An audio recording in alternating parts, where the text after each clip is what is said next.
AP liquor కేసులో సంచలన విషయాలు వెలుగులోకి వస్తున్నాయి. డబ్బుల లెక్కలు చూసుకునేందుకు, నోట్ల కట్టలు దాచుకునేందుకు, పంపిణీ చేసేందుకు తెలుగు రాష్ట్రాల్లో 7 చోట్ల డెన్లు ఏర్పాటు చేశారు.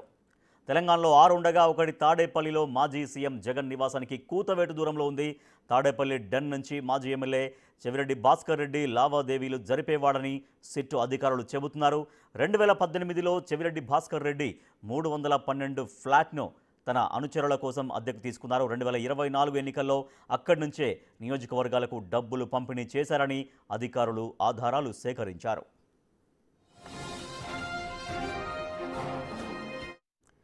తాడేపల్లిలో జగన్ నివాసానికి సమీపంలో ఉన్న ది ల్యాండ్ మార్క్ అపార్ట్మెంట్ నుంచి మరింత సమాచారాన్ని మా ప్రతినిధి శివ అందిస్తారు.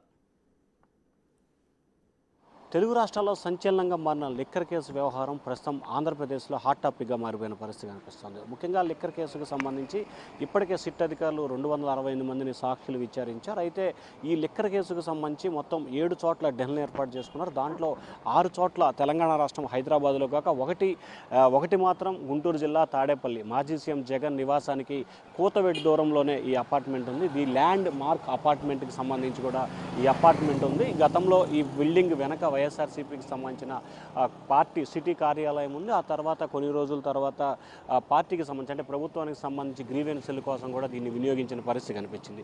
ఇక లిక్కర్ కేసు వ్యవహారానికి సంబంధించి కూడా చెవిరెడ్డి భాస్కర్ రెడ్డి ఆయన అనుచరులు 2018లో ఇక్కడ ఈ అద్దెకు తీసుకున్నట్లు కూడా తెలుస్తోంది. ఆయన గన్మ్యాన్ల పేరు మీద దీన్ని అద్దెకు తీసుకున్నట్టు తెలుస్తోంది. ఆయన తర్వాత ఆయన గన్మ్యాన్లు కొంతకాలం ఇక్కడ కార్యకలాపాలు కొనసాగించారు. అయితే చెవిరెడ్డి భాస్కర్ రెడ్డి సంబంధించి ఇక్కడే వేరే చోట ఉన్నప్పటికీ దీన్ని ఆఫీస్ కార్యాలయం అంటే ఆయన అనుచరులకు వచ్చినప్పుడు కానీ లేకపోతే ఆయన అనుచరులకు సంబంధించి మాత్రం దీన్ని ఎక్కువగా వినియోగించినట్టు తెలుస్తూ ఉంది. అయితే ఏదైతే ప్రస్తుతం లిక్కర్ కేసుకు సంబంధించి సిట్ అధికారులు దాఖలు చేసిన ఛార్జ్ షీట్లో మాత్రం దీని ల్యాండ్ మార్క్ అపార్ట్మెంటు 7వ స్థావరంగా గుర్తించారు. దీంట్లో తరచుగా సమావేశాలు నిర్వహించడం, డబ్బులన్నీ ఇక్కడే చేర్చడం, ఇక్కడి నుంచే 2024 ఎన్నికల సమయంలోనే ఈ ప్రాంతం నుంచే ప్రకాశం జిల్లా అంటే ఉమ్మడి ప్రకాశం జిల్లా, ఉమ్మడి నెల్లూరు జిల్లా, ఉమ్మడి చిత్తూరు జిల్లాకు సంబంధించి నగదు కార్యకలాపాలు ఇక్కడి నుంచి కొనసాగినట్లు కూడా సిట్ అధికారుల బృందం దాదాపుగా ఒక నిర్ణయానికి వచ్చిన పరిస్థితి కనిపించింది. దాంతోపాటుగా ప్రధానంగా చూసుకుంటే లిక్కర్ కేసుకు సంబంధించి 250 నుంచి 300 కోట్ల రూపాయల పైగా కూడా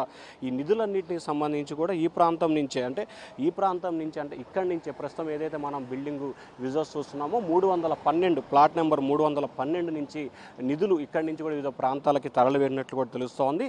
ఏదైతే లిక్కర్ కేసుకు సంబంధించి నగదు వచ్చిన తర్వాత డిక్షనరీలు సరఫరాదారుల నుంచి సొమ్ము ఎక్కడికే చేరుతుందో ఆ సొమ్ముని డైరెక్ట్గా ఇక్కడికి హైదరాబాద్కి సంబంధించిన 6 ప్రాంతాలకి, ఏపీకి సంబంధించి ఇక్కడికి ఈ ప్రాంతానికి నగదుని చీర్చుకొచ్చిన పరిస్థితి కనిపిస్తూ ఉంది. అయితే లిక్కర్ కేసుకు సంబంధించి ఓఎఫ్సీ అంటే ఏదైతే అప్పటి అధికారిగా సత్యప్రసాద్ ఉన్నారో ఆయన క్లియరెన్స్ ఇచ్చిన తర్వాత నగదంతా కూడా ఇక్కడికి చేరుకున్న పరిస్థితి కనిపిస్తోంది. సో ఈ నేపథ్యంలో నిందితులు నిరంతరం ఇక్కడే కలిసినట్లు కూడా తెలుస్తోంది. ఇక్కడ ఒకసారి విజయసాయి రెడ్డి, అలాగే మిథున్ రెడ్డి, సత్యప్రసాద్, రాజ్ కసిరెడ్డితో పాటు వాసుదేవరెడ్డి దీంట్లో తరచుగా సమావేశమైనట్లు కూడా అధికారులు గుర్తించిన పరిస్థితి కనిపిస్తోంది.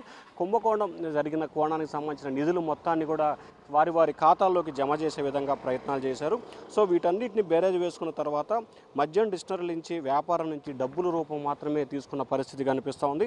సో ఆ డబ్బులన్నింటిని కూడా ఏపీఎస్బిఎల్ ట్రేడ్ అమౌంట్ను అంటే ఏదైతే గవర్నమెంట్కి సంబంధించిన ఏపీఎస్బిఎల్ కార్పొరేషన్ ఉందో ఆ ట్రేడ్ అమౌంట్ నగదును డైరెక్ట్గా ఇక్కడ చేర్చుకొని ఇందులోనే ప్లాట్ నెంబర్ 312లో నిల్వ చేసినట్లు కూడా తెలుస్తోంది. అక్కడి నుంచి నగదుని వివిధ సందర్భాల్లో అంటే ఎవరైతే కేసిరెడ్డి రాజశేఖర రెడ్డి కావచ్చు, లేకపోతే మిథున్ రెడ్డి కావచ్చు, లేకపోతే మాజీ సీఎం సంబంధించిన ధనుంజయ రెడ్డి, కృష్ణమోహన్ లాంటి వ్యక్తులు దాదాపుగా వీరంతా కూడా 1300, 1400 సార్లు ఫోన్ మాట్లాడుకున్నట్లు కూడా గుర్తించారు.